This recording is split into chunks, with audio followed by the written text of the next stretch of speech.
माननीय सदस्य राजेश कच्छप जी, राजेश जी आए हैं? आए सर। चलिए सर प्रणाम सर, नहीं देखे सिर्फ प्रणाम। नहीं, सुविधा है आपका, आपको कहीं बाहर जाने की आवश्यकता नहीं है, इसीलिए आप राज्य में उपलब्ध है। चलिए सर, सर ये बड़ा गंभीर मामले हैं सर कि इस राज्य को और पूरे हर राजनीतिक दल सर, जितने ब्यूरोक्रेट्स हैं सर, एसटी एससी की बात उनके जुबान पे रहती है कि सर उनका कल्याण होना चाहिए। मैं सिर्फ इतना सर जानना चाहता हूं सर कि मैंने विगत 2023 में भी सर वो बैकलॉग को लेकर के सर अल्पसूचित प्रश्न किया था और उस टाइम के माननीय संसदीय कार्य मंत्री आलमगीर आलम सर ने एक आश्वासन दिया था कि एक विधानसभा की कमेटी बनाई जाए। मैंने जो डिमांड किया था उसमें आश्वासन भी दिया गया था सर, लेकिन सर वो कमेटी सर वो फंक्शनल नहीं हो पाया।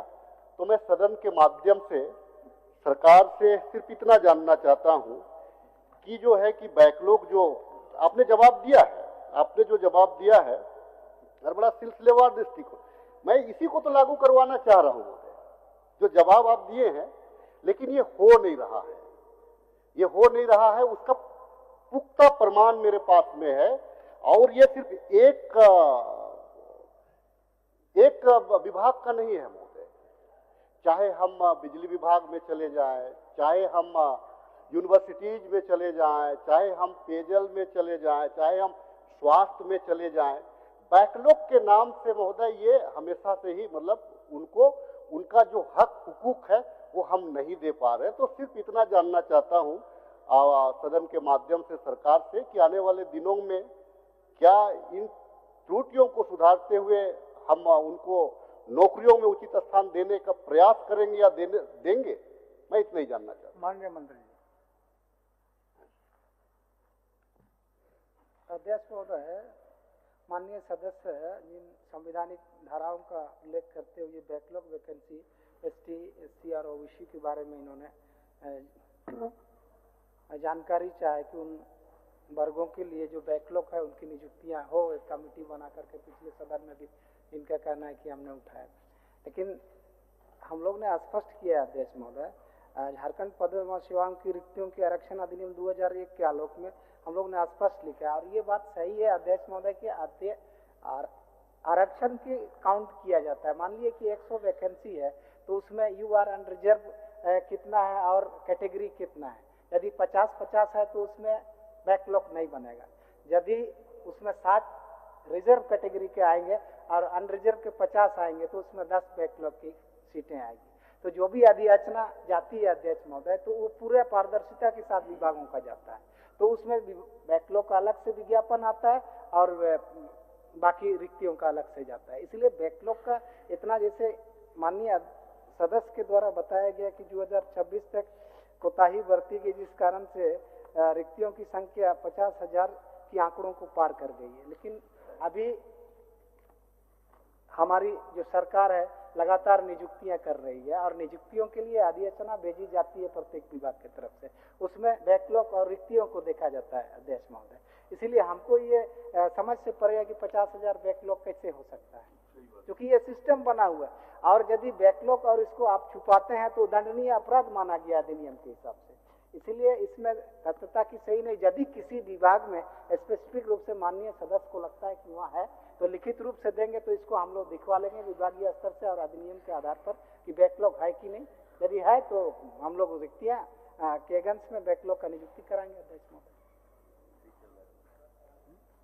अध्यक्ष महोदय, मैं सिर्फ अभी तत्काल एक 2016 जेटेट पास का एक उदाहरण मैं प्रस्तुत कर रहा हूँ। लिखने से नहीं ना होगा।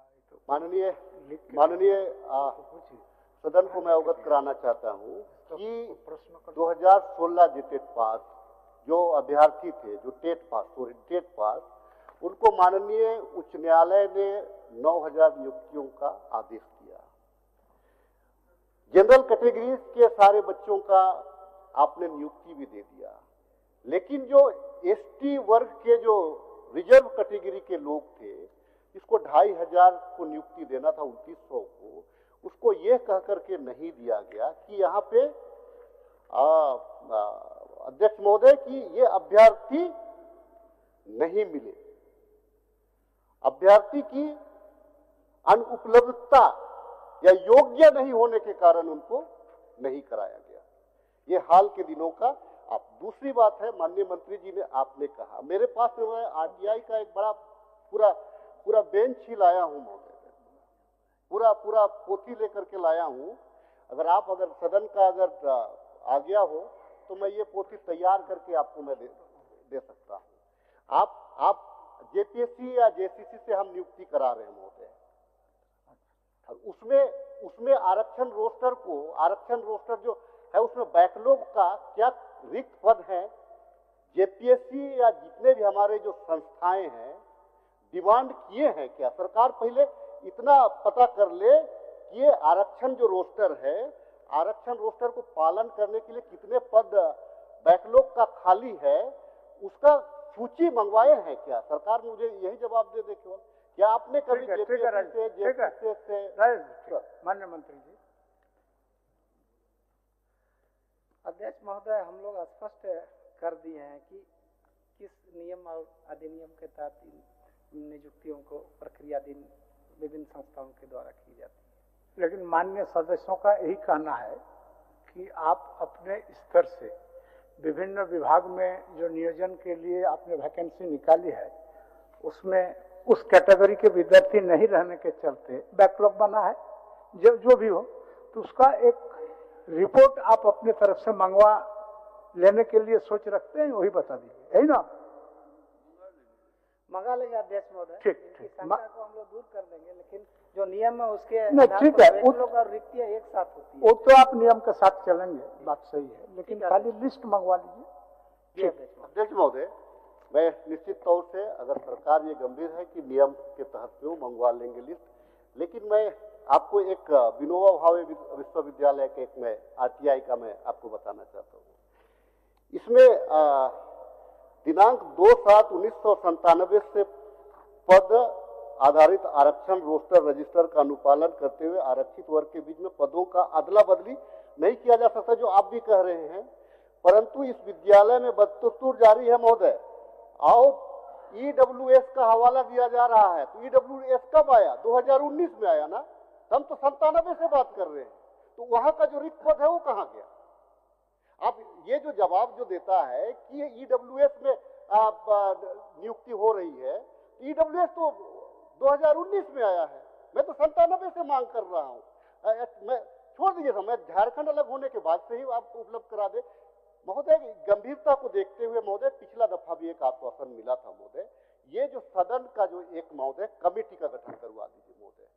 ये सदन का एक कमेटी, सरकार जो रिपोर्ट देना है दे महोदय, लेकिन एक कमेटी क्योंकि इसकी गंभीरता डेप्थ में जा करके महोदय जो लाभ से वंचित है उनके साथ में न्याय हम लोग करा सके महोदय, मेरा यही इच्छा है महोदय।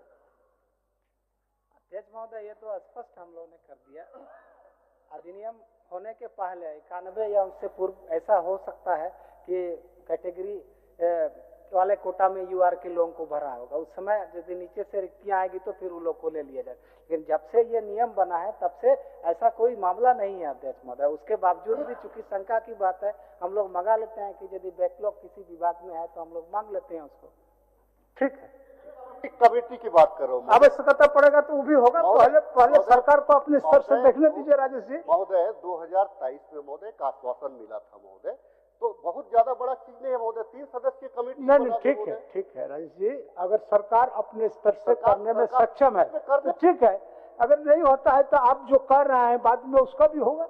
ठीक मान जाइए।